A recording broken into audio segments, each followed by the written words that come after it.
Sobat jurnalis, di sini Senior Aida. Hari ini kita bakal mewawancarai salah satu pemain dari band Sunset Killa, yaitu kelompok bermusik yang berasal dari Bandar Lampung yang terbentuk sejak 27 April 2013. Bisa dibilang Sunset Killa ini memainkan musik psychedelic atau psychedelic rock, tetapi itu tetap kembali pada pendengar dengan menggabungkan elemen-elemen tahun 60-an sampai dengan sekarang. Maret 2017, Sunset Killa telah mengeluarkan mini album pertamanya dengan tajuk 40.000 mil, berisi 4 buah senjata andalannya, yaitu Manusia, Mati, Lampu, Jalan Besi, dan Modern. Dan hari ini kita berkesempatan untuk berbicara langsung dengan vokalis dan sekaligus gitaris dari Sunset Killa, yaitu Chris Najar. Gua dan mantan personil gua. Loh, kok bisa disebut mantan? Ya karena dia sudah nggak di situ lagi. Apa tuh alasannya? Alasannya waktunya nggak cocok. Waktu itu dia masih kuliah gitu. Ya, waktunya karena kalau waktu nggak cocok, habis itu merembet kemana-mana kan, pasti. Gitu. Ceritanya gitu sih. Ceritanya awalnya dari mana tuh? Sama-sama suka musik kah? Oh, sama-sama pengen ini sih, lebih ke membesarkan si karyanya. Diterjunin di sebuah kompetisi gitu, langsung pokoknya bener-bener di-push gitu dari SD. Tapi memang basicnya nggak langsung ngeband ya. Saya dulu basicnya nyanyi justru. Oh, nyanyi. Basicnya nyanyi. Gitu. Pernah ikut les gitu, Bang? Enggak. Kalau ikut les enggak, cuman hanya kompetisi-kompetisi aja. Kompetisi biasa. Oke. Terus untuk band ini gaya atau genre musiknya ini lebih ke arah mana sih, Bang?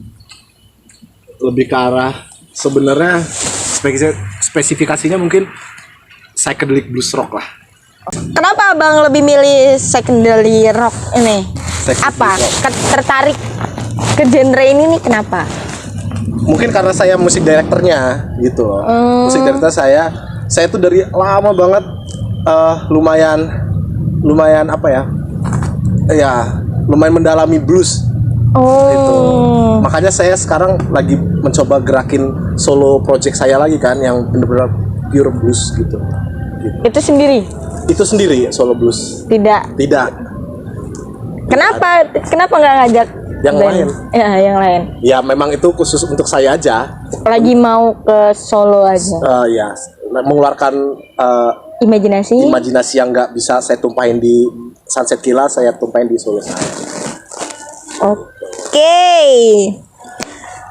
Makanya saya salut dengan November Rock kemarin, Unila mantap mengundang Rama Satria. Walaupun ya mungkin memang tidak rame apa gimana, cuman bisa jadi komparasi dengan event-event yang lain, bahwa ngundang itu yang pasti biar jadi edukasi ya unik gitu loh. Gak cuman itu aja gitu. Pasti boring lama-lama kok gitu. Kalau misalnya untuk nyoba gabungin musik yang lain, Bang, kayak misalnya jazz, bukan ke arah rock, itu pernah? Mungkin secara nggak langsungnya pernah mungkin ya. Ini secara nggak langsung itu kan karya itu kayak cerita gitu. Iya, karya itu kayak cerita. Gitu. Ngalir aja. Tentunya mungkin kami nggak sadar, misal ada unsur jazz masuk, tapi kami nggak sadar, orang lain yang nilai kok sekarang ada unsur kayak gini sih gitu. Tapi kan itu di luar sadar. Kalau karya itu kan udah di luar sadar sebenarnya. Apalagi sekarang band ini udah di album ketiga kan. Iya. Jadi otomatis udah makin eksplor lah gitu. Apa tuh judul lagu yang mana tuh, Bang? Yang apa tuh? Yang tiba-tiba ada unsur jazznya. Gak jazz ya, jazz vintage gitu, jazz jadul. Judulnya Adinda, itu ada di album kedua. Itu di luar ini loh, di luar ekspektasi loh. Maksudnya pengennya ngubernya kayak gitu. Ternyata unsur jazznya lebih kuat gitu. Judulnya Adinda. Ingat Adinda. Tapi itu jarang dibawain. Malah jarang dibawain. Kenapa? Gak tahu kenapa. Gak tahu sih kenapa aja. Karena emang yang populer aja mungkin yang dibawain ya, Bang. Enggak juga sih, karena mental saya belum siap buat bawain lagu-lagu tentang cinta. Dinda itu tentang cinta loh. Oh, kenapa, Bang? Gak tahu ya. nggak tau gak siap aja mental gue buat bawain lagu-lagu tentang cinta gitu. Belum apa lagi patah hati Enggak juga, enggak bukan masa patah hati nggak patah hatinya. Representasinya gue nggak sampai ternyata untuk nyanyi tentang cinta itu. Gitu. Oh, rasanya nggak nyampe. Karena di band ini kebiasaan lagunya soal yang kritikan apa gitu iya. ya gitu. Lari ke cinta kan agak nggak nyambung Nggak gitu lah ya. Bukan, iya nggak nyambung, tapi lagu ini udah dirilis, tapi gak pernah dibawain live gitu. Gitu. Apa alasan pertama nyiptain lagu Adinda ini, Bang? Gak tahu. Nah itu gue gak jawab. Lo nanya gue gak tahu juga kenapa gue bisa nulis kayak gitu. Kayaknya gue gak jatuh cinta amat sih sebenarnya. Cuma gak tahu aja tulisan gue. Tiba-tiba nulis. Gitu. Jadi semua lagu ini emang pure tiba-tiba gitu doang, Bang? Iya, gitu. Soalnya kalau kami sistemnya ada workshop sebelum rekaman pasti kami ada sesi workshop. Gitu. Keren. Abang ini ngegunain teknologi gak sih atau instrumen modern untuk menciptakan nuansa psychedelic dari karya Abang? Ada gak? Kira-kira? Pasti. Apa biasanya nggunain apa tuh? Mungkin Univibe kalau kalian tahu. Apa itu Unified? Univibe tuh kayak apa ya? Aduh. Kalau rap kayak suara bergelombang gitu. Oh, gitu. suara-suara bergelombang gitu ya. Atau kalau yang basicnya kalau anak umum tahu, wah pernah dengar? Kayak dia jadi wak gitu loh. Nah, setelah membahas musik ini ada gak sih Bang momen-momen yang berkesan pas Abang lagi manggung? Entah yang tadi manggungnya di Aceh lah, di ini, ada gak sih momen-momen yang berkesan banget? Berkesan? Ya. Yang berkesan ya gak jadi manggung lah. Kalau gue pingsan. Lah, apa kecapean? Iya kecapean. Gara-gara 3 minggu itu lah. Enggak, itu sebelumnya, jauh sebelum itu. Waktu di Jawa itu, di Bogor, gue inget banget. Di Bogor? Iya. Gak jadi manggung karena gue pingsan. Jadi Apa capek itu banget gue. pas mau manggungnya Pas atau? mau manggung, bener-bener udah di backstage. Buset, jadi benar-benar itu dibatalin semua. Ya pas gue batal. Jadi benar-benar nggak jadi manggung Nggak 0%. Karena gue emang terlalu capek gitu. Jadi itu sempat dibawa ke rumah sakit. Iya sempat. Apa kata dokter? Emang kecapean Iya emang doang. capek aja. Cuman itu udah gak pernah terulang lagi, Bang? Enggak pernah. Gue jamin enggak. Gimana tuh? Tapi gue mikir juga kenapa gue bisa pingsan ya. Coba kasih pertanyaan buat saya. Karena kebanyakan makan nasi padang. Itu karena 3 minggu. Iya benar. Terus untuk keluarga sama lingkungan gimana Bang kira-kira? Itu merespon lagu-lagu Abang. Pastinya pernah gak sih Bang ngomong sama keluarga untuk ngedengerin lagu Abang? Atau mereka nggak tahu? Mereka nggak tahu. Kan, dah saya tebak. Mereka nggak tahu. Pernah mencoba dengerin. Pusing denger lagunya kayak gitu. Katanya? Ya, pasti. Karena itu kan segmented ya. Indonesia hari ini, kalau menurut gua Indonesia hari ini berdiri dari kecil sampai mungkin tua, udah di supply lagu-lagu yang ya gitu ya. Lo tahu paham kan maksud gua kayak gitu. Seperti itu. Pasti angkatan orang tua pasti lebih umum keroncong gitu ya. Orang tua segala macam. Kalau untuk orang-orang terdekat Bang, kayak teman-teman Abang. Kalau teman-teman pasti suka karena itu kan anak muda kan kayak gitu kan. Anak muda, tapi gue balikin lagi, anak mudanya nggak semua anak muda ya teman-teman. Kira-kira anak tua ada Bang yang temen? Ya, mungkin ada. Kalau yang dengerin saya Psychedelic Rock mungkin ada. Kalau tadi kan momen-momen tak terduganya, kalau misalnya hal-hal tak terduganya apa? Kecuali pingsan tadi tuh. Hal-hal tak terduga. Iya, kalau tadi kan momen-momen yang gak bakal bisa dilupain. Kalau hal-hal tak terduganya tuh. Kayak misalnya gimana? Misal sebenarnya pingsan tadi tuh hal tak terduga. Hal dan momen itu udah semua mewakili. Kalau yang lebih out of the box. Out of the box.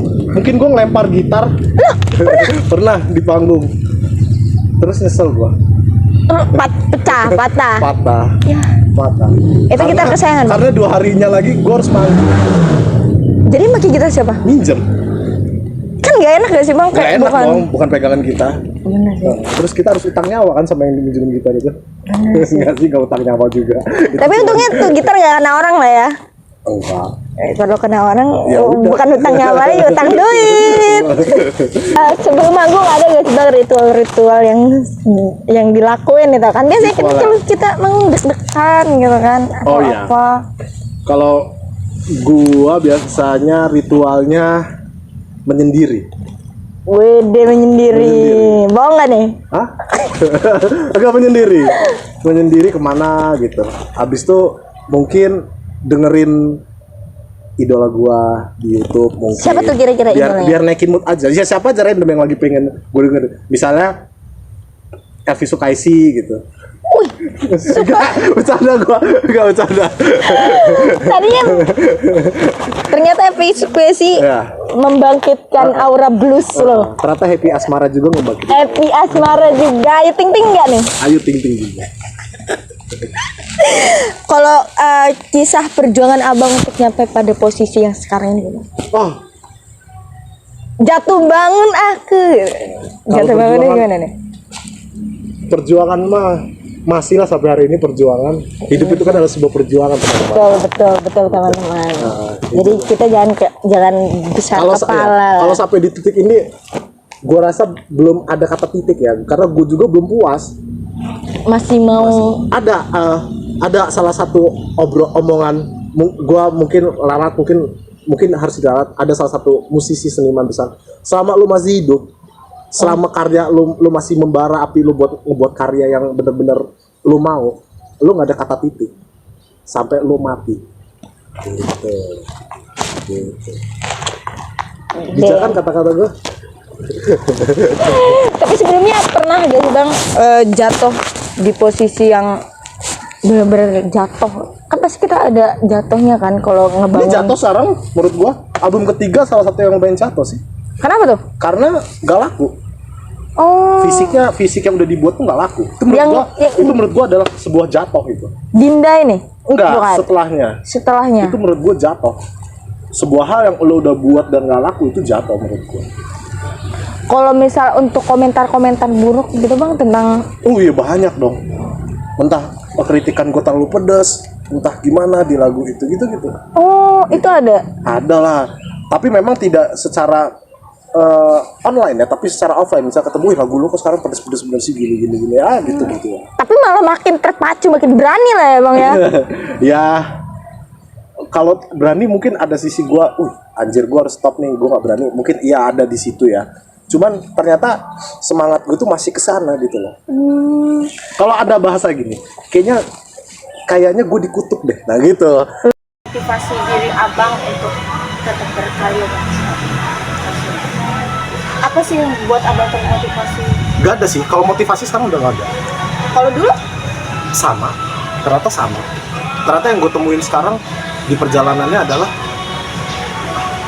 hati gue yang memilih gitu loh. Maksud gue bukan motivasi lagi. Jadi gue ini ada di sini karena emang gue butuh.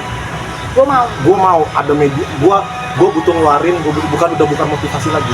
Laku nggak laku, terkenal nggak terkenal, memang gue udah di situ gitu. Ditakdiri di situ mungkin. Gitu. Gue udah sempet nolak lah. Gue nggak mau lah. Abis 3 jalan lagi apa. Sekarang udah main panggung aja gitu. Ternyata memang bahasanya adanya di situ juga lah. Hati kecil gue gitu. Ternyata gitu. Itu bukan motivasi mungkin. Gue bisa bilang. Tapi emang udah dari diri gue sendiri. Keren banget untuk wawancara kita hari ini. Terima kasih untuk Bang Krisna John yang sudah mau diwawancarai hari ini. Saya Nur Aida. Saya Krisna. Terima kasih.